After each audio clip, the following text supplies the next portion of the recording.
All right, Warren, the goal of this video is to give you a basic template for your backswing, give you something to work on, going forward. The first thing I'm going to do is just kind of share my observations of what I see. The start of your backswing is very, very what I call driven by the arms. I see the arms moving, but I don't see very much motion or rotation from the body, okay? I don't know if that is due to a lack of flexibility or just how you swing the club. But if you'll notice, early on, right away, the first thing that I see is the right elbow bending and flexing and pulling behind you.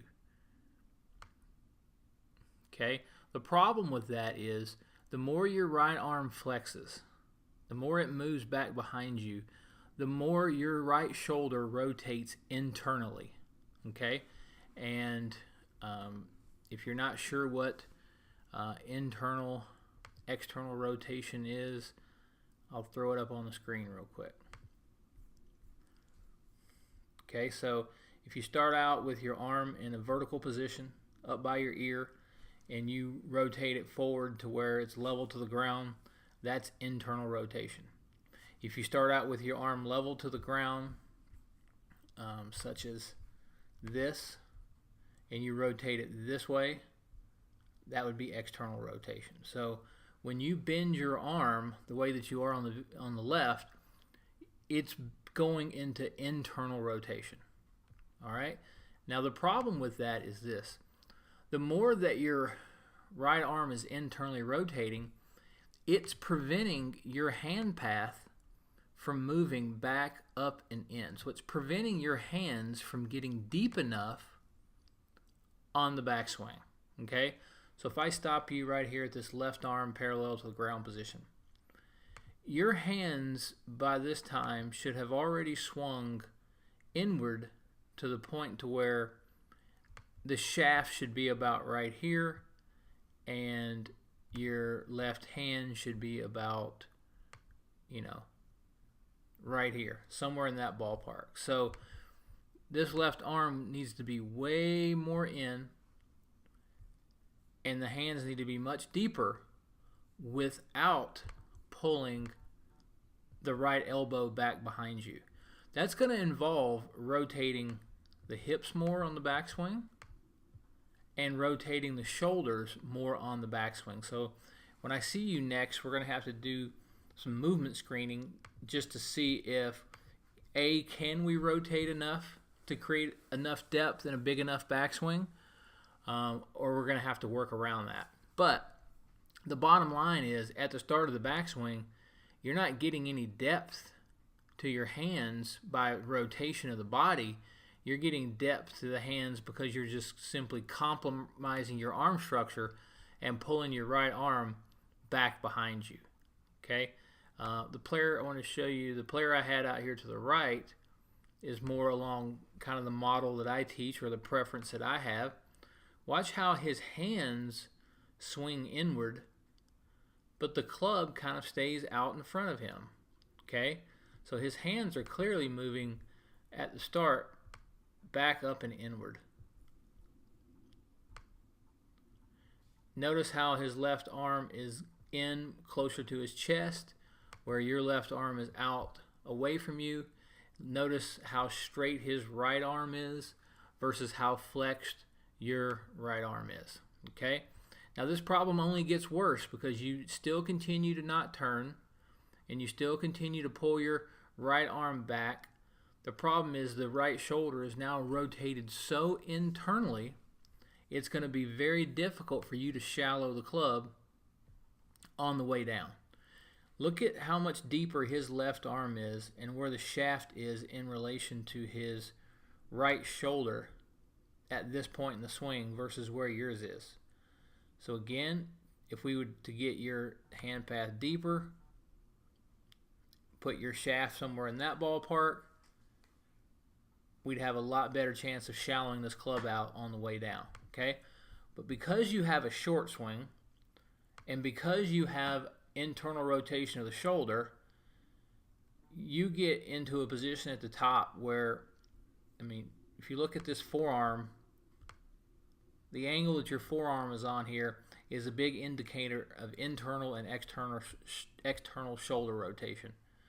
Versus the player on the right, notice how this is much more vertical. Okay, so his shoulder is more externally rotated than yours. The problem is his swing is also longer, and he's gotten the handle of the club much deeper at the top. That is the biggest takeaway I need you to have in this lesson.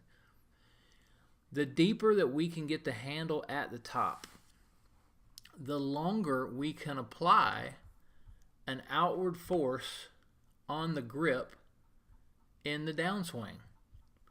And the longer you can apply outward force on the grip, the more the shaft is going to pitch in this direction in the downswing.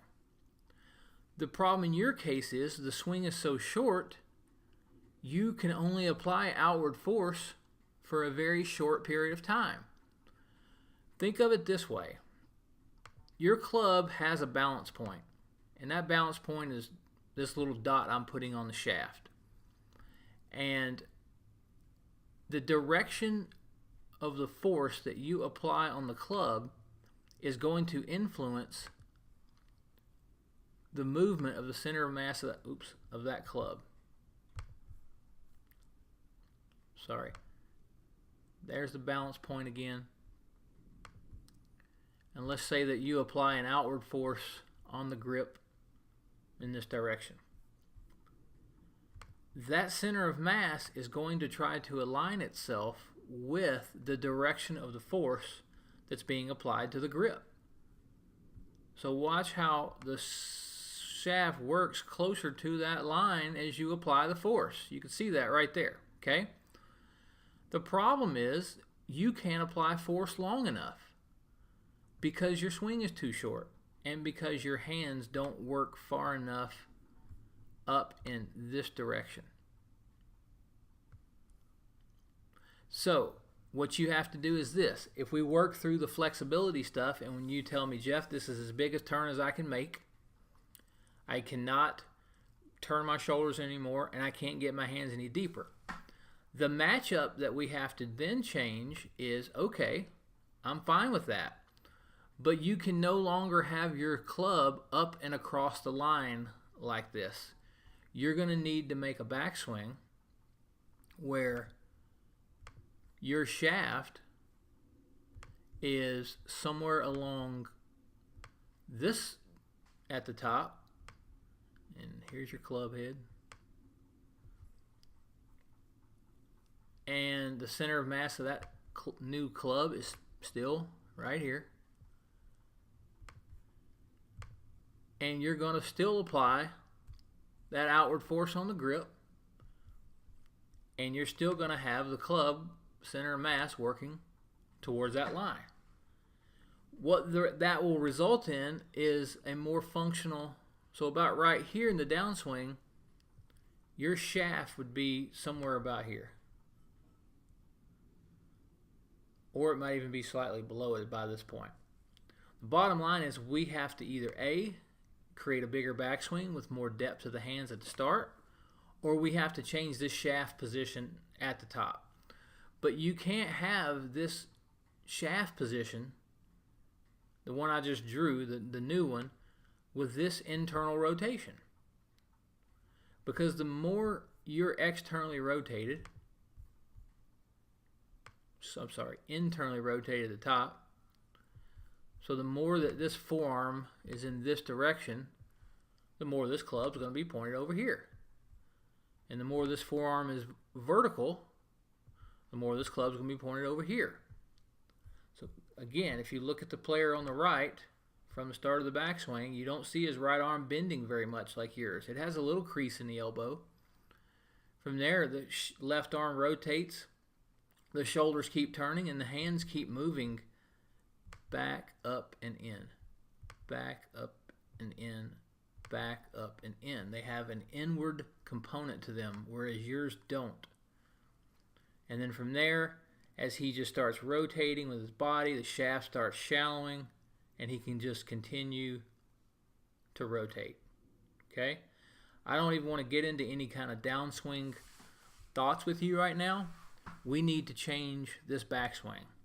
So the first thing we have to do is we have to keep the right arm from pulling back behind you. But we have to get your hands working back up and in. If you look at the player on the right, boom, right there. Not elbow pulling back behind you in that location. Okay? So the shoulders have to turn more, the hips have to turn more, and the right arm has to stay straighter at the start of the backswing.